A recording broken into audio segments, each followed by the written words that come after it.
Boa noite a todos. Que a paz do Senhor esteja entre nós. É uma alegria muito grande estar aqui.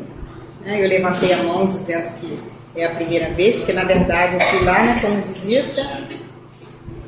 Mas bom demais estar aqui. Uma casa muito gostosa, uma ambiência muito boa. Estou me sentindo muito bem, estou me sentindo em casa. Embora eu não seja palestrante, eu digo que eu sou conversante, porque a gente conversa em torno dos ensinamentos de Jesus. E falar de Jesus é tudo de bom. Agora, a minha alegria muito grande é saber que vocês seguem um roteiro de estudo do Evangelho. Eu não sei se é porque eu já fui evangélica ou se trago isso, impresso no meu espírito. Eu tenho uma afinidade muito grande com o Evangelho, principalmente quando eu conheci a doutrina espírita. E é muito bom porque quando a gente estuda o Evangelho, é o roteiro espírita, está aqui. É um roteiro doutrinário, é o roteiro da mensagem do Cristo que traz a moral, que traz a fé, que nos fortalece e traz essa reflexão, que a nossa doutrina também é uma doutrina raciocinada, do raciocínio, da lógica, da razão, como muito bem colocou Allan Kardec. E o nosso estudo de hoje ele está no capítulo 5 do Evangelho segundo o Espiritismo, item 19, com esse título do mal e o remédio, através de Santo Agostinho. Mas esse capítulo 5 é mais uma exaltação de Jesus, quando ele vem falar de bem-aventurados aflitos. Eu só vou pegar um ganchinho, que eu sei que alguém já fez esse estudo, para poder a gente dar a sequência. Quando Jesus vem dizer bem-aventurados aflitos, nós que entendemos, que estudamos a doutrina, nós entendemos um pouquinho quando Jesus disse bem-aventurados aflitos. Mas às vezes fica meio complicado, Como que Jesus disse bem-aventurado quem sofre, quem tem aflição? Mas a gente vai entendendo que ele disse também que no mundo nós teríamos aflição. Então essa mensagem dele é porque Jesus está falando para nós, porque sabe que nós ainda vivemos aflições. Nós sofremos de muitas angústias. Então ele teria que exaltar dessa forma, porque nada passou despercebido. Ele conhecendo todo o nosso panorama, moral, mental, psicológico, ele traz essa mensagem para dizer para a gente: vocês vão passar por isso, meus filhos, mas eu estou aqui. E ele vem traçando o caminho, mostrando para a gente que a aflição faz parte da nossa condição ainda de espírito, é o caminho da perfeição. Nós nos afligimos por tudo. Pode tudo estar muito bem na nossa vida, financeiramente, familiarmente, afetivamente, mas a gente tem sempre uma ansiedade. A gente traz sempre uma angústia. A gente traz sempre uma aflição. A paz para a gente ainda não é aquela que Jesus veio trazer. Embora a gente saiba, para nós é. Mas nós ainda não conseguimos viver esse estado de paz, mediante a nossa pequenez espiritual, carregada de aflições. E é muito interessante que, assim como Jesus vem mostrar, através do estudo do Evangelho, segundo o Espiritismo, a gente vai encontrar lá no capítulo, no item 19, Santo Agostinho falando, mostrando para a gente o caminho para a gente viver essa aflição com tranquilidade. Então, ele vem apresentar o mal e o remédio. Vamos dizer assim, quando eu estava estudando, eu falei assim: o mal que não é mal, e o remédio que realmente é um remédio salutar, para esse mal que não é mal. Então, Santo Agostinho, ele vem falando de uma forma forte, firme, meio que severa para a gente, quando ele trata das nossas dores, e ele vem conclamar o homem a tomar consciência da sua realidade espiritual, da necessidade das vidas sucessivas como oportunidade de crescimento. Então nós vamos dar início aqui a fala de Santo Agostinho. E o que a gente fez? Quando a gente coloca ali a fala de Santo Agostinho, colocando para nós o caminhar de todo esse processo aflitivo nosso, com vista no remédio, na solução, né, que a solução está em nosso futuro, que a gente sabe que é o que nos aguarda, que é um mundo feliz, a gente foi colocando assim, ele faz 3 perguntas bem no início desse item. Aí nós colocamos a pergunta, a resposta dele e a resposta de Jesus. Ok? Então, primeiramente, nós vamos à primeira pergunta de Santo Agostinho nesse item 19. É aqui que eu vou? Isso, pai. Isso aqui não é para mim. Aí não sou deixar. Aperta uma vez que ele lê. Isso. Olha a primeira pergunta dele. Será a Terra um lugar de gozo, um paraíso de delícias? Será? Será? Tem gente que pensa que a Terra é. Mesmo que espera, vive buscando isso, achando que tudo está aqui. Ele vai perguntando. Aí a gente foi ver lá no livro Liberta-te do Mal, de Joana de Ângeles, ela vai dizendo assim: a Terra é bendita escola de aprendizagem. Então não é um paraíso. Na escola nós temos deveres. A criança, quando chega na escola, ela chega sem saber nada, insegura. Assim nós chegamos aqui. Idas e vindas sucessivamente, através das encarnações, mas nós chegamos ainda neste planeta capengando. Então a escola é assim. Ela abre as portas, assim como a Terra nos recebeu, mas ainda capengando. E a Terra é bendita da aprendizagem, onde nós vamos aprendendo a cada queda, a cada arrastar, a cada erro, dos valores elevados da vida. E se movimenta no orbe sem as marcas profundas operadas pelo sofrimento. Então, a gente só aprende sofrendo. Porque Deus criou o sofrimento? Deus não criou o sofrimento. O homem, ainda, devido à sua infância espiritual, erra tanto, que ele mesmo sofre as consequências dos seus erros. E quando a gente erra, a gente não pode pular, a gente tem que voltar e consertar. Eis porque as idas e vindas através das encarnações. E continua Joana de Ângeles falando. A imensa caravana terrestre é constituída por espíritos enfermos. A imensa caravana terrestre, a humanidade, né? Espíritos enfermos, ainda necessitados de amar. É muito interessante a gente atentar para isso, né? A nossa enfermidade está na falta de amor, de amar-nos. Nós ainda não aprendemos a amar, né? Primeiramente, a gente tem que amar a gente mesmo, como disse Jesus, né? Amar a si mesmo e ao próximo. E nós sofremos por causa disso, desdobrando os sentimentos nobres que lhes encontram adormecidos. Olha a misericórdia de Deus. Trazemos sentimentos nobres, né? Interiorizados em nossa alma, por isso essa predisposição ao bem que a gente tem. Nasce, renasce, melhorando gradativamente, uns mais acelerados, outros menos, porque temos estes sentimentos nobres. Né? E ver quando a gente faz uma coisa errada, logo a consciência da gente vem dar uma catucada na gente. São esses sentimentos que estão lá ainda adormecidos, mas que eles reagem ainda à predominância do mal que existe em nós. Porque existe uma predominância do mal, mas existe o sentimento adormecido. Há uma predisposição para o bem que nós trazemos, graças a Deus. Né?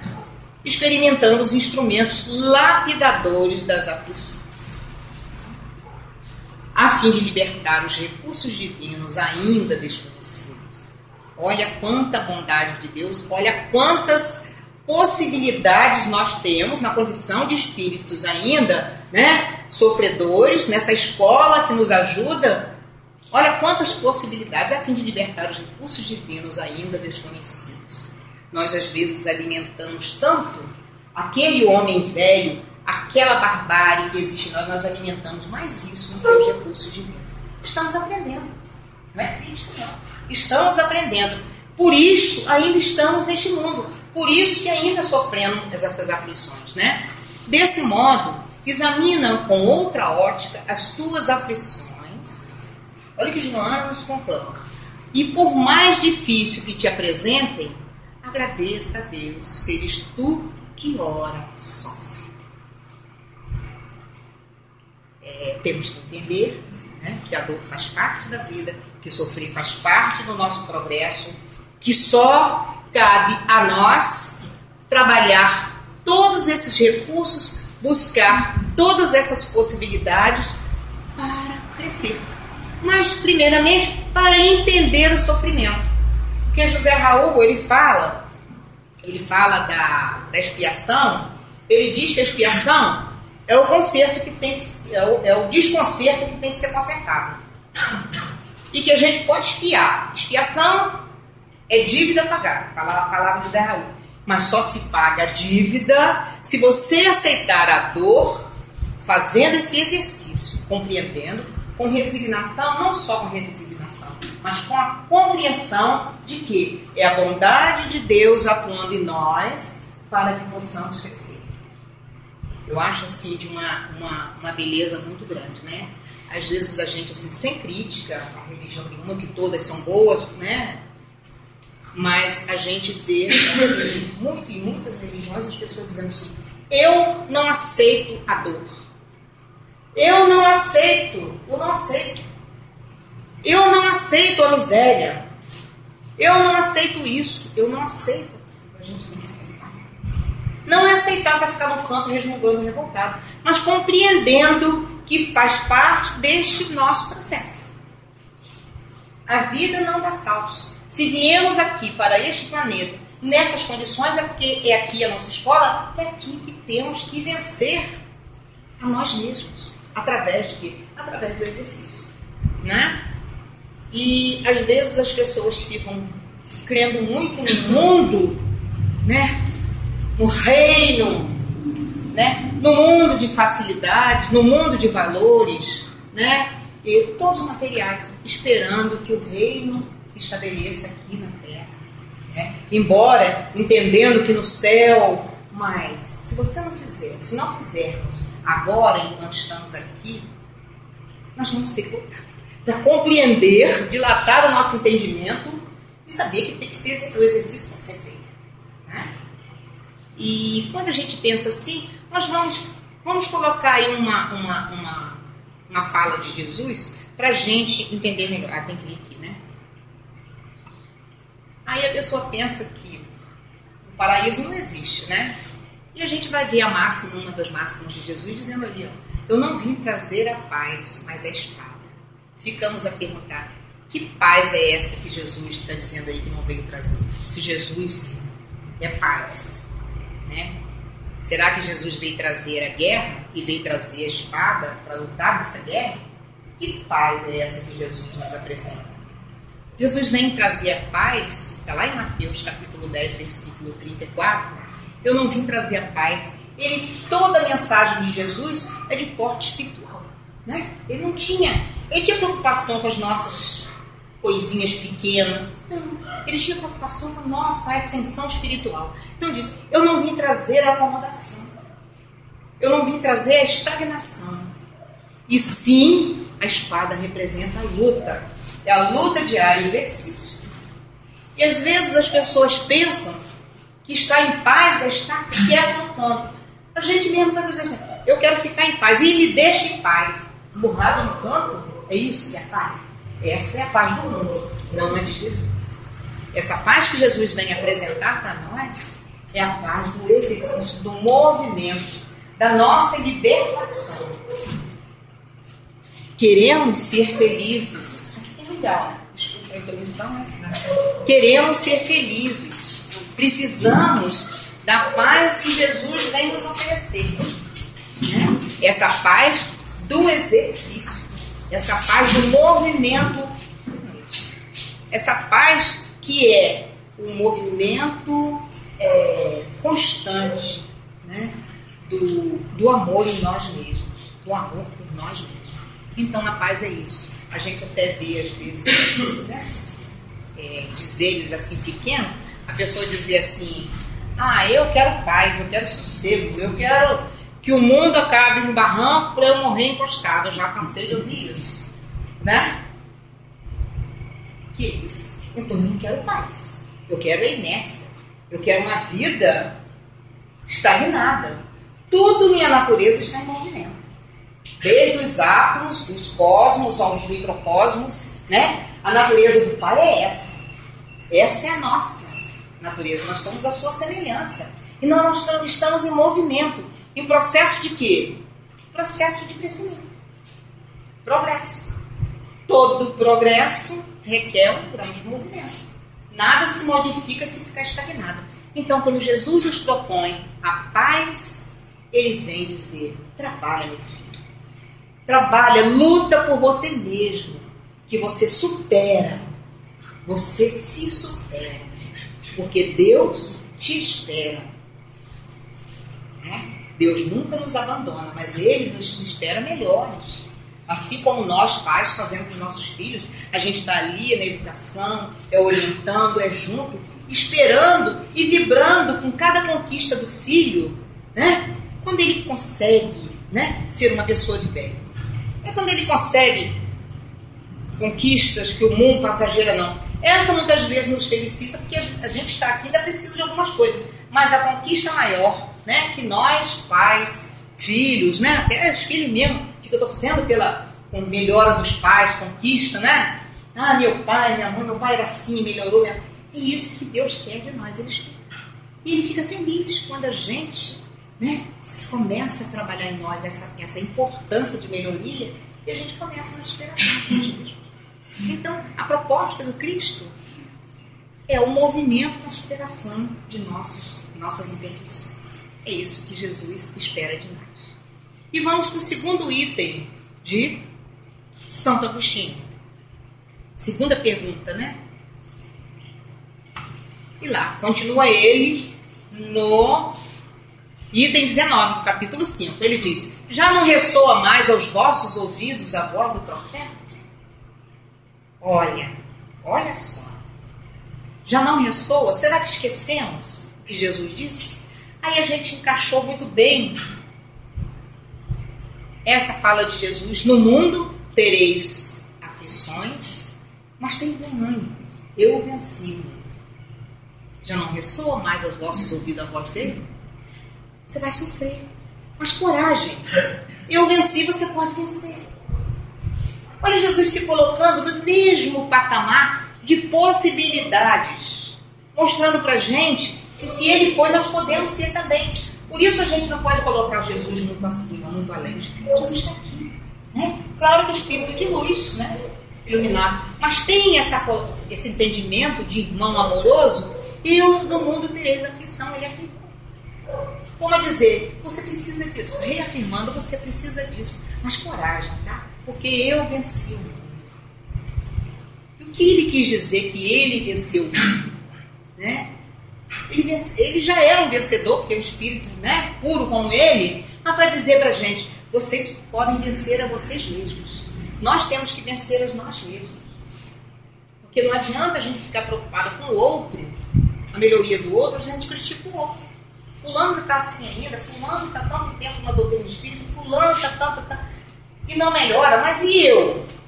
O que incomoda no outro, na verdade, é o que eu tenho de bom e de ruim. O que incomoda só pode ser ruim. Então, trabalhemos em benefício de nós mesmos. Vamos vencer a nós mesmos. Voltando a dizer, no exercitar, né, das nossas imperfeições. E vamos então ao terceiro item a terceira pergunta de Santo Agostinho. Esqueço que eu sempre espero que alguém vai passar para mim. Não sei por quê. Eu não uso isso, é a segunda vez que eu estou usando, sabe, da pastora. Aqui uso na escola por outras coisas, mas não tem essa responsabilidade toda. E aí ele, olha lá, a outra pergunta dele, porque ficou juntinho, né? Não proclamou ele, quem? Jesus. Que no mundo haveria prantos e ranger de dentes para os que nascessem nesse vale de dores. Li errado? Não proclamou ele que no mundo haveria prantos e ranger de dentes para os que nascessem nesse vale de dores? E a gente espera um mundo, um paraíso? Como, né?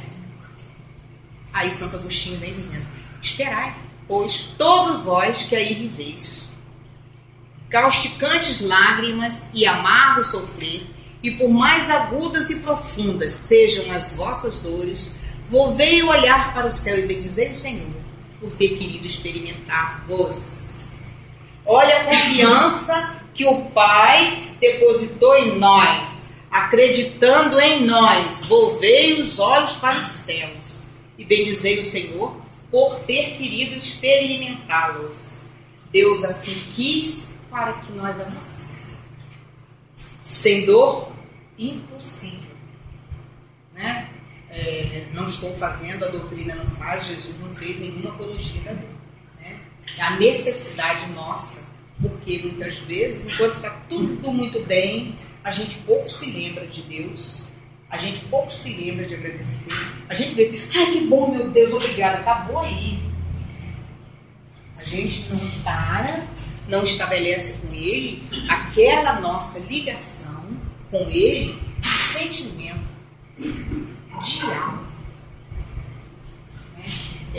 Eu ouvi uma palestra de Divaldo que ele falou que quando oramos com fervor, pedindo algo para nós, né, as vibrações, elas chegam a Deus, mas elas vão por aí no espaço, sai vibrando, né? E muitas vezes os espíritos que estão atordoados, eles recebem momentaneamente, sem entender por quê, aquela calmaria, porque são as nossas vibrações.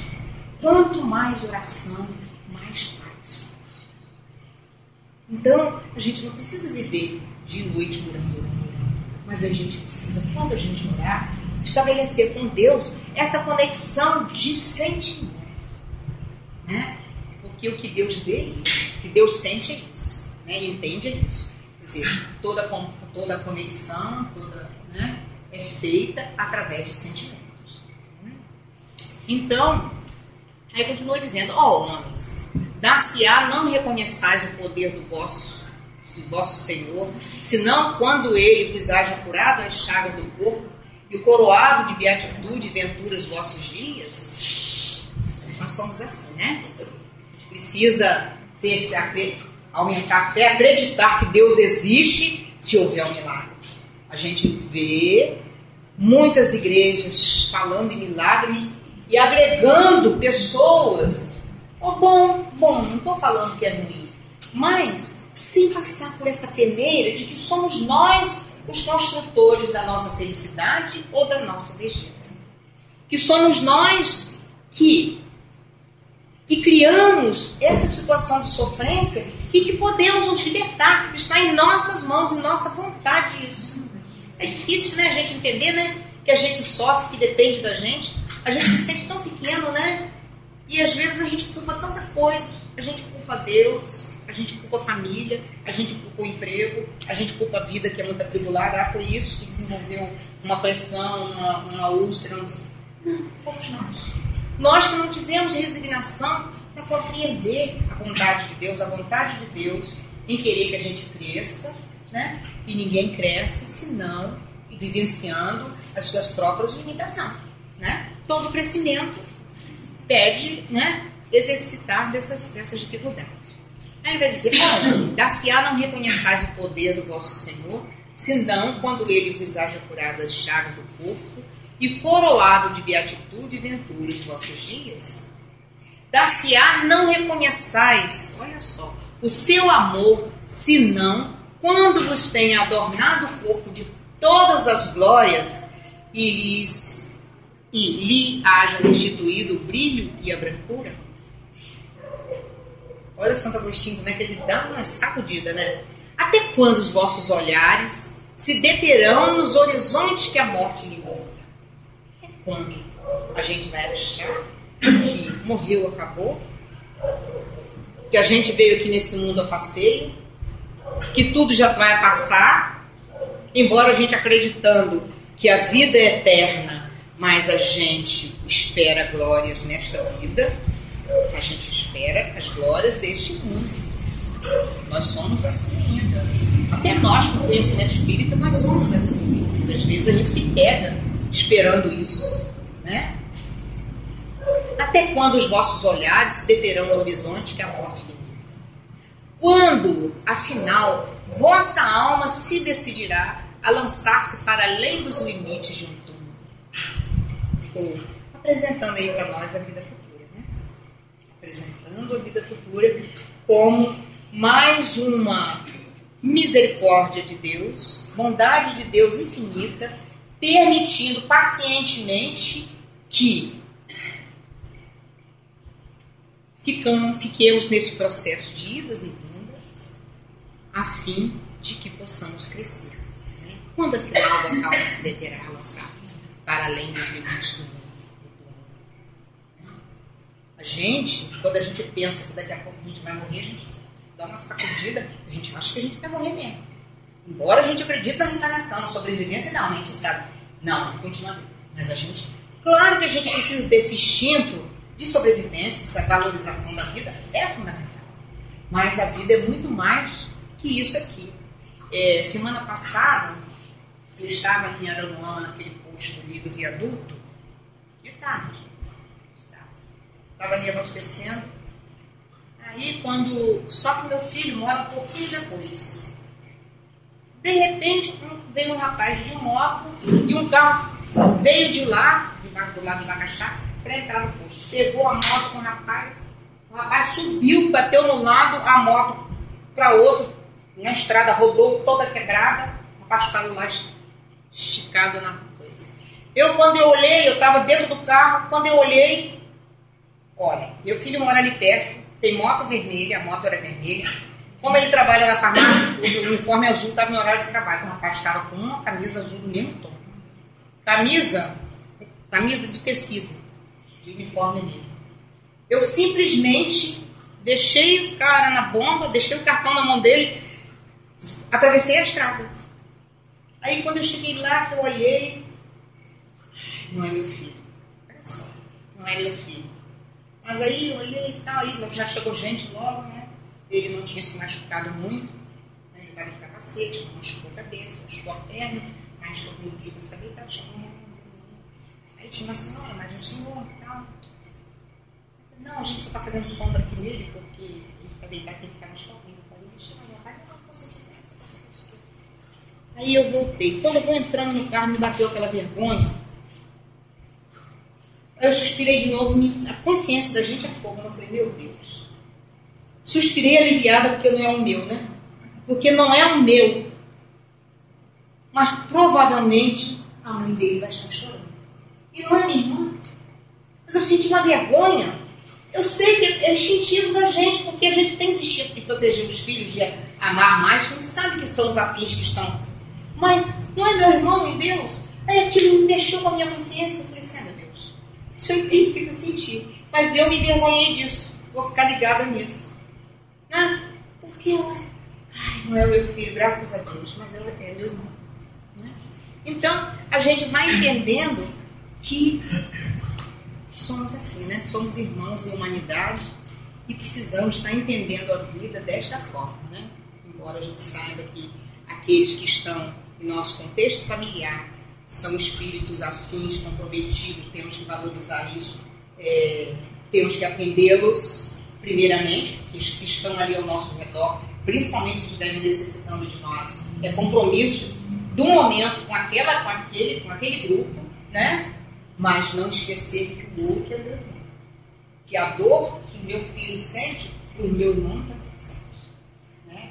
A dor que eu sinto enquanto mãe, a mãe do outro também sente. Provavelmente, eu quando vejo assim, às vezes, né, a gente vê assim, muito nas estradas, né, as pessoas que passam de moto, né, eles vão assim. Eu fico assim, ai meu Deus. Peço a Deus para tomar conta. Aí quando eu peço a Deus para tomar conta, eu penso na mãe. Porque daqui a pouco é mais uma mãe chorando. Né? Porque nós somos responsáveis pelos nossos atos. Né? Então, é por aí, né? É por isso que é a falta do amor que ainda nos propicia. quando aprendermos a amar, com certeza não vamos mais sofrer. Mesmo diante das aflições, das dores maiores. Né? Jesus passou por aquilo tudo, claro, sem dor moral, sem dor psicológica, né? Para mostrar para a gente isto. Mas ele não precisava matar, só para mostrar para a gente. Então, quando nós aprendermos a amar verdadeiramente, que provavelmente não é nessa, né? Se estamos aqui no mundo de expiação, estamos naquela condição evolutiva, né? Ainda de espíritos imperfeitos, né? Predominância ainda do mal, né? E o mal está em quem? No planeta? Em nós. Né? Nós somos o mundo. Então cabe a nós irmos melhorando. Às vezes a gente critica o governo, critica não sei quem, mas vamos nos criticar. Né? Porque somos nós. Fomos nós que construímos este mundo ainda assim. Né? Cada político está no seu lugar porque nós o colocamos. Né? Cobramos do político que ele é desleal, que ele é desonesto. Quantos amigos que temos que são? A gente não vê porque não está lá no poder, né? Se tivesse. Né? Os filhos da gente, né? Quantos que às vezes, né, tem os seus defeitos que incomodam. Então, a gente sabe, cada um responde o mal é necessário, mas deitar de quem nos pratica. Então, cada um vai responder por aquilo. Eles têm uma responsabilidade maior. Quando aceitaram aquela responsabilidade, tinha que dar conta. Mas, cabe a eles. A consciência deles. Vão voltar para reparar. O maior, já não estão vivendo no momento suas aflições? Grandes aflições. Porque a vaidade, o orgulho e o poder estavam em alta. Daí a aflição é muito maior. Né? A dor moral é a dor moral que causa essa aflição. E vamos ver o que Jesus fala aí. Ele não proclamou que haveria prantos e ranger de dentes para os que nascessem nesse vale? Ele veio dizendo ali, porque meu reino não é deste mundo. Meu reino não é deste mundo. Está lá em João 18, versículo 18, capítulo 18, versículo 36. O meu reino não é deste mundo. O homem ainda estabelece reis, castelos, achando que vai encontrar felicidade ali. Mas Jesus acabou de dizer. Se esse mundo é um mundo de aflição, como que seria o reino? Mas Jesus vem com a promessa de felicidade. Meu reino não é deste mundo. Existe um reino a esperar por nós. Assim como estava esperando Jesus o retorno dele. Né? Então, meu reino não é deste mundo. Vamos pensar, mais uma vez, né, nessas possibilidades de conquistar esse reino. Mas toda conquista é íntima, é interna. Quase esperando que alguém mude de novo. E qual o remédio que Santo Agostinho apresenta para toda essa dor? Porque ele vem trazendo, né, para nós, né, as aflições, as dores, quais os processos devemos, né, permear para que aceitemos as aflições com serenidade, mas ele vem apresentar a solução. Qual é o remédio dessas dores? Ele mesmo responde, a fé. Ficou tão bonitinho isso, né? Então ele diz já, a fé é o remédio seguro do sofrimento. Mostra sempre os horizontes do infinito, diante dos quais se esvaem os poucos dias brumosos do presente. Olha só, é o consolo, né? Não me pergunteis qual é o remédio para curar tal úlcera ou tal chaga, para tal tentação ou tal prova.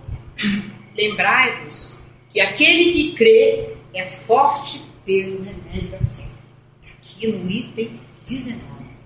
Lembrai-vos que aquele que crê é forte pelo remédio da fé. Então, é a fé o remédio. Ditosos que sofrem e choram, alegres estejam as suas almas, porque Deus o acumulará de bem-aventuranças. Vem Ele nos mostrar o remédio para as nossas dores. É crer. Crer que tudo é passageiro. Crer que Deus é amor.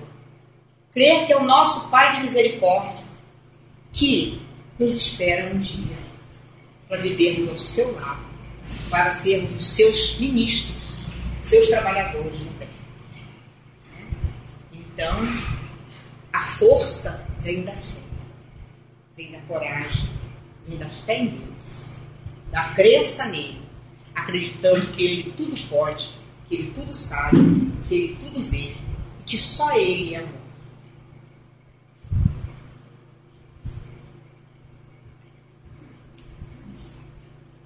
E ele diz lá, eu coloquei lá a vida futura porque ele fala do porvir, né? Ele diz assim, buscai consolações para os vossos males no porvir, que Deus vos prepara, e procurai-lhes causa no passado, e vós que mais sofreis, considerai-vos os afortunados da terra. Aí a gente lembra que Jesus disse, eu venci o mundo. Né? Os afortunados da terra são Agostinho. E Joana vem dar um chazinho de coragem para a gente, nesse mesmo livro Liberta-te do Mal, psicografado por Divaldo Pereira Franco. Ela diz, refugia-te na prece. Quando os teus pesares parecerem mais fortes e afligentes do que as suas possibilidades de resistência. Refugia-te quando a dor for muito grande, quando achar que não vai aguentar, quando achar que as suas possibilidades se esgotaram, as possibilidades de resistir à dor. Refugia-te na prece. É ela que consola, é ela que nos aproxima de Deus.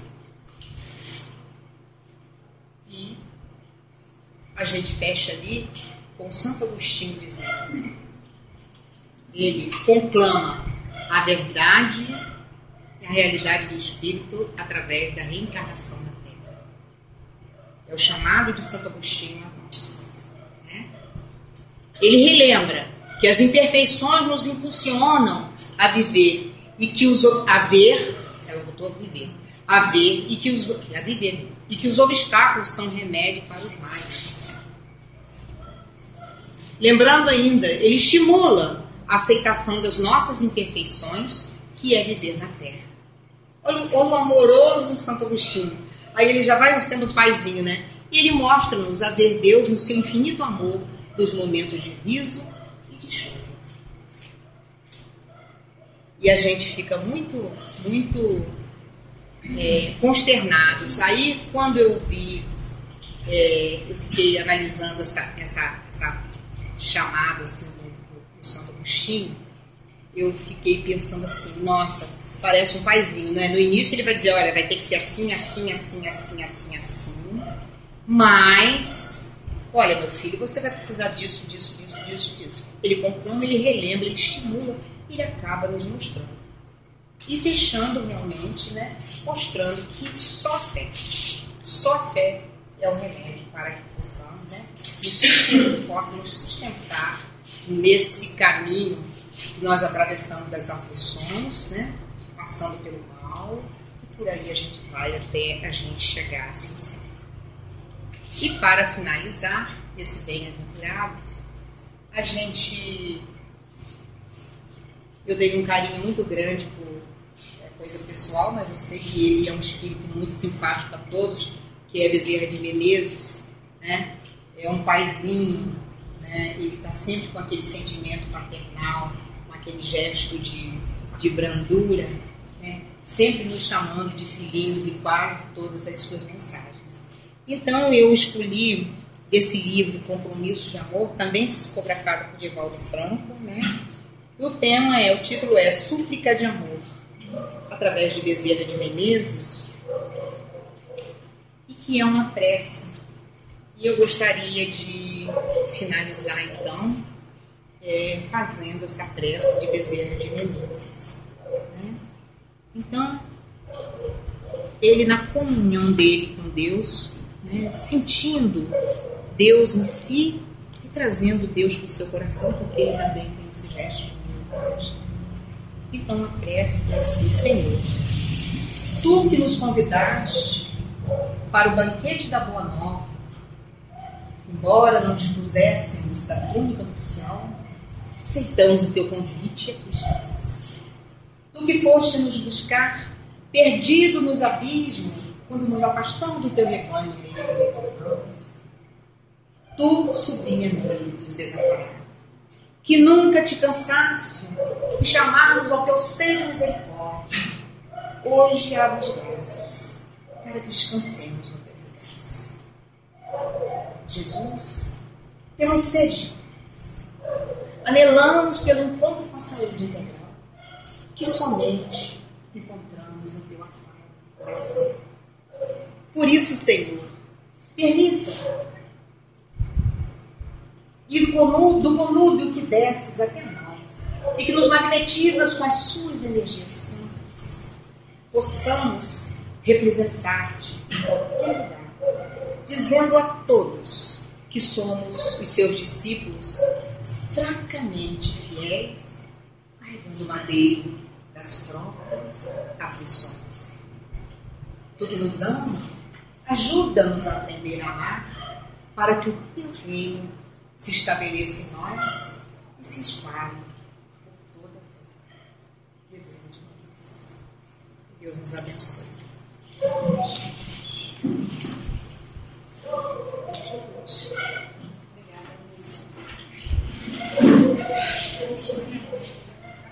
Vamos pedir ao Ciro para fazer a nossa prece final, Ciro, por favor.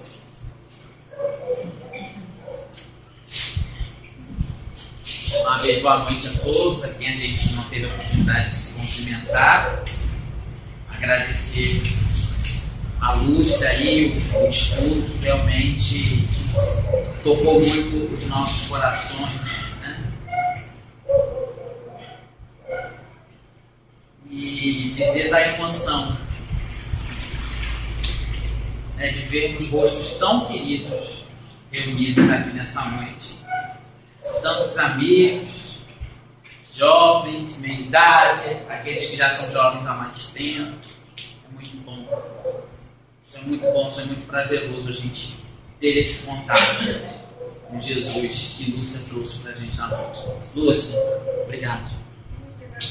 Tá? Obrigado. Então vamos, nesse momento, orar. Vamos fechar os nossos olhos, mas não como uma atitude ritualística. Vamos cerrar os nossos olhos no corpo físico para conseguirmos enxergar a nossa alma. Permitir que a espiritualidade nos toque nesse momento, a fim de sanar as nossas intranquilidades, sejam elas materiais, físicas ou psíquicas, que possamos sair daqui nesta noite, Senhor Jesus, melhor do que entramos, melhor do que adentramos. Pois eis que tanto nos machuca os corações quando ouvimos a Organização Mundial de Saúde dizer para todos nós que 1/4 da população mundial sofre nos liames da depressão, e que este número em maior concentração por faixa etária e números amostrais está no nosso país, Brasil, coração do mundo, pátria do Evangelho, de 15 a 35 anos. Então, na noite de hoje, Senhor Jesus, te pedimos especificamente pela juventude do nosso país, pelo nosso Congresso Estadual de Juventude que ocorrerá agora no mês de novembro, que possa ser um verdadeiro bálsamo para toda a nossa região e, quiçá, para todo o nosso país, que por hora sofre muito, Senhor. Mas te agradecemos a oportunidade veneranda de estarmos aqui, numa de tantas casas de luz que a Sociedade Espírita Sem Fronteiras, este cantinho de luz, Senhor, e de paz aqui no bairro da Fazendinha. Nós aqui, Senhor, não pensamos em crescimento material, nós pensamos em crescimento espiritual e individual de cada um.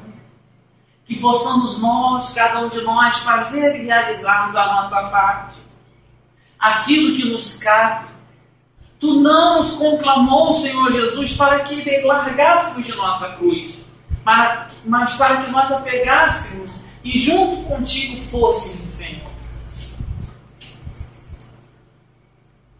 Mestre amado e querido, consola os nossos corações ainda tão equivocados, Senhor. De sentimentos ainda tão enraizados nos nossos egóicos do passado, do pretérito. E pedimos a licença para orar a oração que Tu nos ensinaste.